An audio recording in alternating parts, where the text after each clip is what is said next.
Hello friends, welcome to my channel Mimi's kitchen. ഇന്ന് ഞാൻ വന്നിരിക്കുന്നത് ഒരു ചിക്കൻ റെസിപ്പി ആയിട്ടാണ്. അപ്പോൾ നമ്മുടെ കാസർഗോഡിലെ തനിനാടൻ വിഭവമായ ചിക്കൻ സുക്ക എന്നറിയപ്പെടുന്ന ഒരു ഡിഷായിട്ടാണ് ഞാൻ വന്നിരിക്കുന്നത്. അപ്പോൾ അതിന് തന്നെ ഞാൻ ഒരു 20 ചുവന്ന മുളക്, വള്ളിമുളകാണ് എടുത്തിരിക്കുന്നത്. നന്നായിട്ട് വഴറ്റി എണ്ണയൊന്നും ഒഴിക്കാതെ നന്നായിട്ടൊന്ന് വറുത്തെടുക്കണം. അതിനുശേഷം ഞാൻ മല്ലി കൂടി വറുക്കുന്നുണ്ട്. മല്ലി ഒരു കൈപ്പിടി ഒതുങ്ങുന്ന അത്രയും മല്ലി എടുക്കാം. എല്ലാം കൈയളവായതുകൊണ്ട് ഞാൻ അങ്ങനെ പറഞ്ഞതാണ്. അപ്പോൾ അത് നന്നായിട്ടൊന്ന് വഴറ്റി കൊടുക്കണം.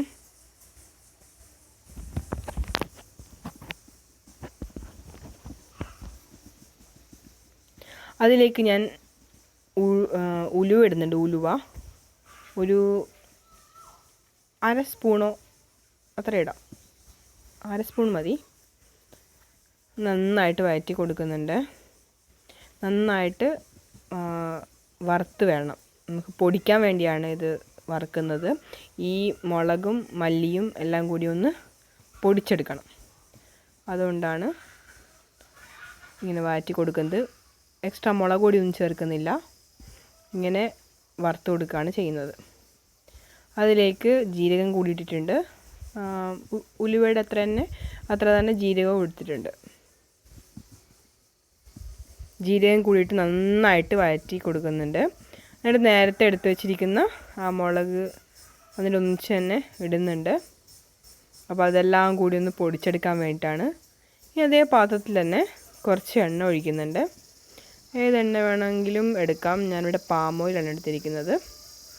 അപ്പോൾ പാം ഓയിൽ ഒഴിച്ച ശേഷം നന്നായിട്ട് എണ്ണ ചൂടാകുമ്പം അതിലേക്ക് അരിഞ്ഞു വെച്ചിരിക്കുന്ന ഇഞ്ചി, പച്ചമുളക്, ഉള്ളി, ഇത് മൂന്നും നമുക്ക് ചേർത്ത് കൊടുക്കാം. അപ്പോൾ എല്ലാം ഒരുമിച്ചാണ് എടുത്ത് വെച്ചിരിക്കുന്നത്. അത് നല്ല വണ്ണം വഴറ്റി കൊടുക്കണം.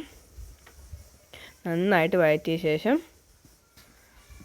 അപ്പം ഞാൻ ചിക്കൻ ഓൾറെഡി ഉപ്പും മഞ്ഞൾപ്പൊടിയും കുരുമുളക് പൊടിയും ഒക്കെ ഇട്ട് നന്നായി കഴുകി വൃത്തിയായ ശേഷം അതൊക്കെ ഇട്ടിട്ട് പുരട്ടി വെച്ചിട്ടുണ്ട്.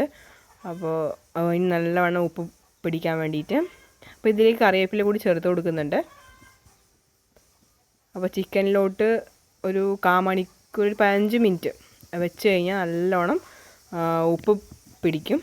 അതുകൊണ്ട് ഉപ്പും കുരുമുളക് പൊടിയും മഞ്ഞൾപ്പൊടിയും ഇത് മൂന്നും ഇട്ടിട്ടാണ് വഴറ്റി വെച്ചിരിക്കുന്നത്, ഒന്ന് പുരട്ടി വെച്ചിരിക്കുന്നത്.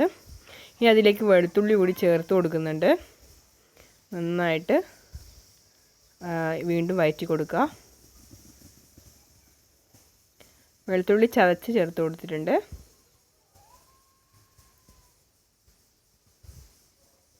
എന്നിട്ട് നന്നായിട്ട് വഴറ്റി കൊടുക്കണം.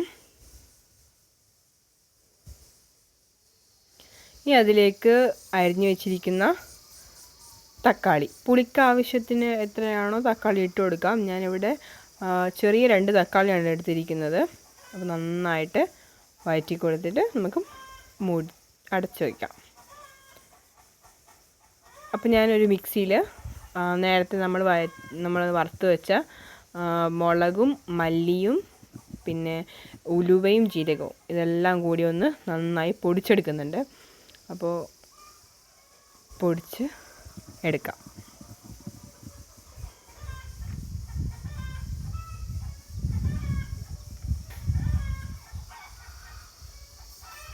അപ്പോൾ കണ്ടില്ലേ, ചിക്കൻ ഞാൻ ഓൾറെഡി ഉപ്പും മഞ്ഞൾപ്പൊടിയും കുരുമുളക് പൊടിയും ഒക്കെ ഇട്ടിട്ട് നന്നായിട്ട് പുരട്ടി വെച്ചതാണ് ഒരു 15 മിനിറ്റ്. അപ്പോൾ അത് നമുക്കിതിലേക്ക് ചേർത്ത് കൊടുക്കാം. അപ്പോൾ കുറച്ച് നേരം ഞാൻ തക്കാളി ഇട്ട ശേഷം കുറച്ച് നേരം മൂടി വെച്ചിട്ടുണ്ടായിരുന്നു. അതിനുശേഷം നമുക്ക് ഡയറക്റ്റ് ചിക്കൻ തന്നെ ചേർത്ത് കൊടുക്കാം.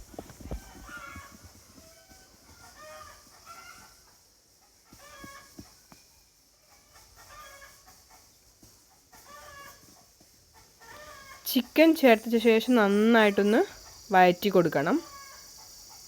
അപ്പോൾ നല്ലവണ്ണം ചിക്കനിൽ വെള്ളം ഇങ്ങനെ ഊറി വരുന്നവരെ നമുക്ക് വഴറ്റി കൊടുക്കാം. എന്നിട്ട് നമുക്ക് കുറച്ച് നേരം അടച്ചു വെച്ച് കൊടുക്കാം. അപ്പോൾ നേരത്തെ ഞാൻ കാണിച്ചില്ലേ മിക്സിയിൽ ഇട്ടിട്ട സാധനം നല്ലതായിട്ട് പൊടിച്ചിട്ട് നല്ല ഫൈൻ പൗഡറായിട്ട് പൊടിച്ചെടുത്തിട്ടുണ്ട്.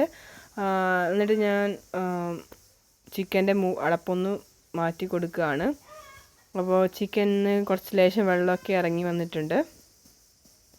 വേണമെങ്കിൽ അല്പം വെള്ളം നമുക്ക് ചിക്കനിന് വേവാൻ ആവശ്യമായ വെള്ളം അല്പം ചേർത്ത് കൊടുക്കാം. എന്നിട്ട് നന്നായിട്ടൊന്ന് വഴറ്റി കൊടുക്കാം. അപ്പോൾ ചിക്കനിന് വെള്ളമൊക്കെ വന്നിട്ട് ലേശം ആ വെള്ളം ചേർത്ത് കൊടുത്തിട്ടുണ്ടായിരുന്നു. അതിൻ്റെ അതൊക്കെ വെള്ളമൊക്കെ ഇറങ്ങി നല്ലവണ്ണം മിക്സായി വന്നിട്ടുണ്ട്.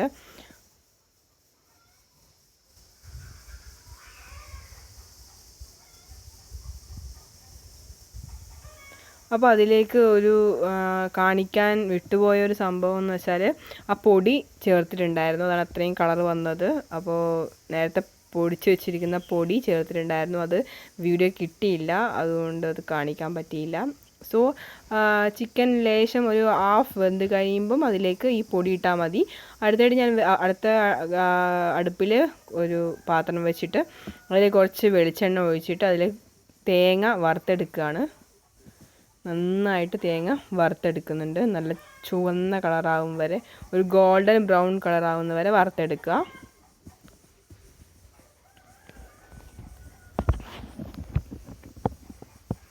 അതിനുശേഷം അതിലേക്ക് ഞാൻ ഒരു 2 ടീസ്പൂണോ 3 ടീസ്പൂണോ ആവശ്യത്തിന് ചിക്കൻ മസാല ഇട്ട് കൊടുക്കുന്നുണ്ട്. അപ്പോൾ ടേസ്റ്റിന് ആവശ്യമായിട്ട് കൂടിപ്പോവരുത്, ടേസ്റ്റിന് ആവശ്യമായ ചിക്കൻ മസാല ചേർത്ത് കൊടുക്കാം. എന്നിട്ട് നന്നായിട്ട് ഒന്നും കൂടി വഴറ്റി കൊടുക്കുന്നുണ്ട്. എന്നിട്ട് നമുക്ക് ആ ചിക്കൻ്റെ അടപ്പ് തുറന്ന് അതിലേക്ക് ഈ ഒരു തേങ്ങ വറുത്ത് വെച്ചിരിക്കുന്ന തേങ്ങ നമുക്ക് ഇട്ട് കൊടുക്കാം. അപ്പോൾ പൊടി ഞാൻ ഇടുന്നത് കാണിക്കാൻ സ്കിപ്പായിപ്പോയി, അത് ഞാൻ വിട്ടുപോയി. അത് ആ വീഡിയോ എനിക്ക് റെക്കോർഡായില്ല, അതുകൊണ്ടാണ് കാണിക്കാൻ പറ്റാത്തത്.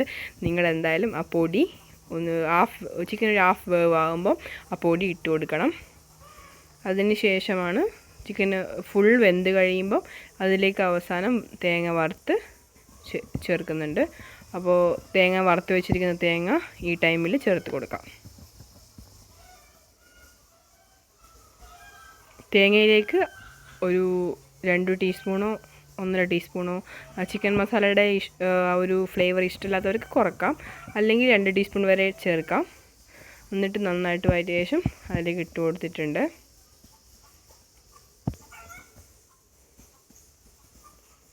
അപ്പോൾ നല്ല സ്വാദിഷ്ടമായ ചിക്കൻ സുക്ക റെഡി ആയിട്ടുണ്ട്. കാസർഗോഡിൻ്റെ ഫേവറേറ്റ് തനി നാടൻ വിഭവമാണിത്. അപ്പോൾ എല്ലാവരും ഉണ്ടാക്കി നോക്കണം. അപ്പോൾ എല്ലാവരും സബ്സ്ക്രൈബ് ചെയ്യാൻ മറക്കരുത്. തൊട്ടടുത്ത് തന്നെ ഒരു കുഞ്ഞ് ബെല്ലൈക്കൻ കൂടിയുണ്ട്, അതും കൂടി എനേബിൾ ചെയ്ത് വെക്കുക. എന്നാലേ ഞാനിടുന്ന വ്യത്യസ്തമായ വീഡിയോസൊക്കെ നിങ്ങൾക്ക് കാണാൻ പറ്റുള്ളൂ. അപ്പോൾ നമ്മുടെ ചിക്കൻ സുക്ക റെഡി ആയിട്ടുണ്ട്. എല്ലാവരും ട്രൈ ചെയ്ത് നോക്കുക. നല്ല ടേസ്റ്റാണ്. ചപ്പാത്തിയുടെ കൂടെയും പിന്നെ പൂരിയുടെ കൂടെയും ചോറിൻ്റെ കൂടെയൊക്കെ കഴിക്കാൻ നല്ല ടേസ്റ്റാണ്. അപ്പോൾ അടിപൊളിയാണ്. എല്ലാവരും ഉണ്ടാക്കി നോക്കുക, ഫീഡ്ബാക്ക് അറിയിക്കണം. Thanks for watching. അപ്പോൾ എല്ലാവരും സബ്സ്ക്രൈബ് ചെയ്യുക. Thank you so much.